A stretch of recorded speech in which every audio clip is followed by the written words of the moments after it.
పొట్టకుటి కోసం సుదూర రాష్ట్రాల నుండి తరలి వచ్చిన వారు కొందరు. అప్పుడే చదువు పూర్తి చేసుకుని కొత్తగా ఉద్యోగంలో చేరిన వారు మరికొందరు. ఏళ్ల తరబడి ఉద్యోగం చేసి మరికొన్ని రోజుల్లో రిటైర్ అవుదామని అనుకున్నవారు ఇంకొందరు. వీరందరినీ ఆనుకొని ఆ ప్రమాదం బలి తీసుకుంది. అయితే ఇప్పుడు వారి కుటుంబ సభ్యులు దిక్కులు పిక్కటిల్లేలా రోధిస్తున్నారు. తమ వారి ఆచూకీ చెప్పాలంటూ వేడుకుంటున్నారు. మృత్యు పాసమైలారం సిగాచి బాధితుల వేదన అరణ్య రోదనంగా మారింది. పాసమైలారం సిగాచి పరిశ్రమలో జరిగిన ఘోర ప్రమాదం విషాదాత్మక ఘటనగా మారింది. ఈ ఘటనలో ప్రాణాలు కోల్పోయిన వారి కుటుంబ సభ్యులు ఇంకా ఆచూకీ తెలియని వారి బంధువులు పరిశ్రమ గేటు వద్ద ఆందోళనకు దిగారు. తమ కుటుంబ సభ్యుల వివరాలను వెంటనే వెల్లడించాలి అంటూ వారు కన్నీట పర్యంతమయ్యారు. సహాయక చర్యలు నెమ్మదిగా సాగుతున్నాయని, అధికారులు సమర్థవంతంగా స్పందించడం లేదని బాధితులు ఆగ్రహం వ్యక్తం చేస్తున్నారు.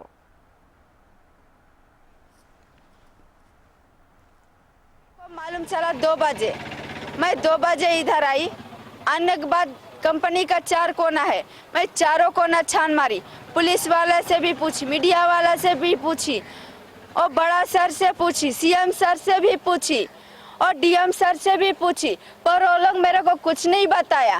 मैं अपना पति को ढूंढते ढूंढते दुर्गा हॉस्पिटल के पास मेरे को फोटो मिला, वीडियो मिला, पर वीडियो और फोटो मिलने के बाद मैं पहचानी, पर वो लोग क्या बोला कि नहीं, पूरा लोग के मैं दिखा रही, वही तो लोग क्या बोला नहीं तुम्हारे पति नहीं। अरे मेरे साथ रहता था ना, मेरे को पता है ना कि वो कैसा है, कैसा शक्ल का है, कैसा कपड़ा पहन कर गया था, वही वो लोग के दिखा रही हो तो लोग क्या बोला कि ये नहीं है। पूरा लोग के हॉस्पिटल में पूरा इतना जला वाला आदमी को हॉस्पिटल में भर्ती किया।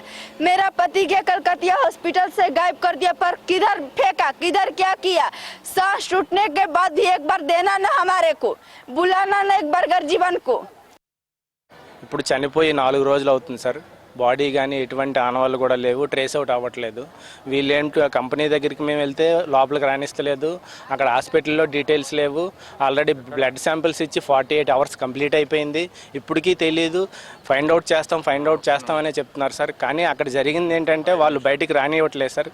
అక్కడ ఏవైతే ఆ క్యూఏ డిపార్ట్మెంట్లో ఉన్నారో వాళ్ళు పూర్తిగా బూడిదైపోయి బుగ్గైపోయారు సార్. ఇది వాళ్ళు ఎక్కడ మేము లోపలికి వెళ్తే ఫైండ్ అవుట్ చేస్తామని మమ్మల్ని లోపలికి కూడా రానివ్వట్లేదు చూడడానికి. దీనివల్ల ఇప్పుడు 4 days అవుతుంది సార్. మేము ఎక్కడో శ్రీకాకుళం డిస్ట్రిక్ట్ నుంచి ఇక్కడికి వచ్చి పడిగాపులు కాసి కనీసం ఆ బాడీ అయినా దొరికితే తీసుకెళ్దామని వెయిట్ చేస్తున్నాం సార్. కానీ ఇప్పుడు కూడా బాడీ అనేది దొరకట్లేదు సార్. దయచేసి ఆంధ్రప్రదేశ్ గవర్నమెంట్కి ఒకటే నేను విన్నవించుకుంటున్నాను సార్. శ్రీ నారా చంద్రబాబు నాయుడు గారు, శ్రీ పవన్ కళ్యాణ్ గారు, నారా లోకేష్ గారు సార్, ఇప్పుడు జరిగి 4 రోజులు అవుతుంది సార్. ఇది ప్రతి న్యూస్ ఛానల్లో లైవ్ కవరేజ్ అవుతుంది సార్. ఓన్లీ మన ఆంధ్రప్రదేశ్ తెలంగాణ నుంచే 14 మంది మిస్సింగ్ సార్. ఓన్లీ ఆంధ్రప్రదేశ్ నుంచే మినిమం 10 మెంబర్స్ ఉన్నారు సార్. కనీసం మీ స్పందన తెలియజేయండి సార్ మన గవర్నమెంట్ నుంచి. ప్రమాదం జరిగి 3 రోజులు గడిచినప్పటికీ చాలా మంది గల్లంతైన వారి ఆచూకీ తెలియకపోవడం బాధిత కుటుంబాలు తీవ్ర ఆందోళనకు గురవుతున్నాయి. మృతదేహాలు పూర్తిగా కాలిపోవడంతో గుర్తుపట్టలేని స్థితి ఏర్పడింది. దీంతో వైద్యులు DNA పరీక్షలు చేపట్టారు. మృతుల బంధువుల నుంచి నమూనాలు సేకరించి DNA పోలిక ద్వారా మృతదేహాలను గుర్తించి అప్పగిస్తున్నారు. అయితే ఈ ప్రక్రియ సాంకేతికంగా క్లిష్టమైంది అవడంతో ఆలస్యంగా జరుగుతోందని అధికారులు తెలుపుతున్నారు. అక్కడ ఉపాధి లేక సికాచి కంపెనీలో క్రిమిస్ట్గా చేశారు సార్. చేస్తున్నారు, 4 సంవత్సరాలుగా చేస్తున్నారు. నిన్న ఉదయం మొన్న ఆదివారం రాత్రి ఫోన్ చేశాడు సార్, నేను 4-5 రోజుల్లో వస్తారని అనేసి. తెల్లవారు 6 గంటలకు షిఫ్ట్లో జాయిన్ అయినట్టు ఉన్నా సార్. మా అబ్బాయి మేము అక్కడ న్యూస్లో చూసి అక్కడికి వచ్చాం సార్. వచ్చి చూస్తే ఇక్కడ ఏమీ దొరకట్లేదు. ఇంకా చేస్తున్నాం వర్క్ చేస్తున్నాం అని చెప్తున్నారు. కానీ ఆంధ్రప్రదేశ్ గవర్నమెంట్ నుండి ఎటువంటి ఇది కూడా లేదు సార్. మాకు నారా చంద్రబాబు నాయుడు గారు కానీ, నారా లోకేష్ కానీ, పవన్ కళ్యాణ్ గారు కానీ ఇక్కడ ఎవరు కూడా స్పందించట్లేదు సార్.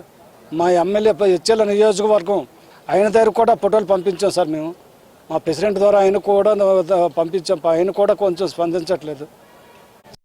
ఇక్కడ గత 4 సంవత్సరాలుగా క్వాలిటీ అష్యూరెన్స్ డిపార్ట్మెంట్లో సీనియర్ కెమిస్ట్గా వర్క్ చేస్తున్నాడండి. కానీ గత సోమవారం సంభవించిన ప్రమాదంలో మిస్ అయ్యారు అని మిస్సింగ్ లిస్టులోనే ఉంది. కానీ ఇప్పటి వరకు అతనికి ఆచూకీ లభించలేదండి మాకు. మేము ఆ పటాన్ చెరువులో ఉన్న మార్చరీ చుట్టూ ఇక్కడ కంపెనీ చుట్టూ రోజు 10 సార్లు 20 సార్లు తిరుగుతూనే ఉన్నామండి. ఎక్కడైనా బాడీ దొరికిద్దా, ఎక్కడైనా ఆనవాళ్ళు లభిస్తాయా, కడసారైనా ఒకసారి చూసుకుందాం, చూసుకొని కడుపారా ఏడుద్దామన్నా చూడం, ఏడవడం కూడా మాకు చేత కావట్లేదు సార్. ఆ ఛాన్స్ కూడా మాకు ఇచ్చేటట్లేదు. అధికారులు ఎవరిని అడిగినా సరే ఒక అధికారి ఒకలా సమాధానం చెప్తున్నారు, వేరే అధికారులు వేరేలా సమాధానం చెప్తున్నారు. మాకు చాలా గందరగోళంగా ఉన్న పరిస్థితి సార్. ఇప్పటి వరకు గత 4 రోజుల నుంచి ఇక్కడే పడిగాపులు కాస్తూ ఉన్నామండి. ఇప్పుడు మాకు ఇంతవరకు ఎటువంటి సమాచారం కూడా రాలేదు. ఏ అధికారిని అడిగినా చేస్తున్నాం చూస్తున్నాం అంటున్నారే తప్ప 4 फैमिली है नहीं मिला कि अभी हमार फैमिली नहीं मिला, तब वीडियो बना के क्या करेंगे बताइए सर। वो सर वाला बोला अभी कि कुछ नहीं पता, तो हम क्या बताएंगे।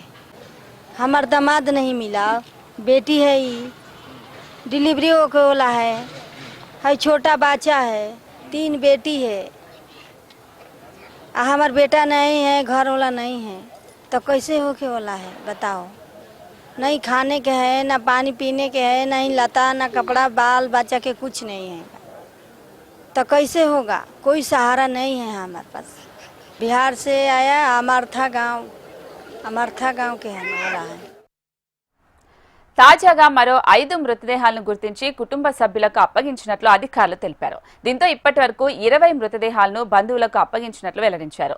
ప్రస్తుతం పటాన్ చెరువు ఆసుపత్రి మార్చిరీలో 18 మృతదేహాలున్నాయని, వాటి గుర్తింపు ప్రక్రియ కొనసాగుతుందని అధికారులు పేర్కొన్నారు. ఇక గల్లంతైన మరో 11 మంది కోసం సహాయక బృందాలు గాలింపు చర్యలు ముమ్మరంగా కొనసాగిస్తున్నాయి. అయితే బాధితుల కుటుంబాలు మాత్రం త్వరితగతిన సమాచారం అందించాలని ప్రభుత్వాన్ని వేడుకుంటున్నాయి.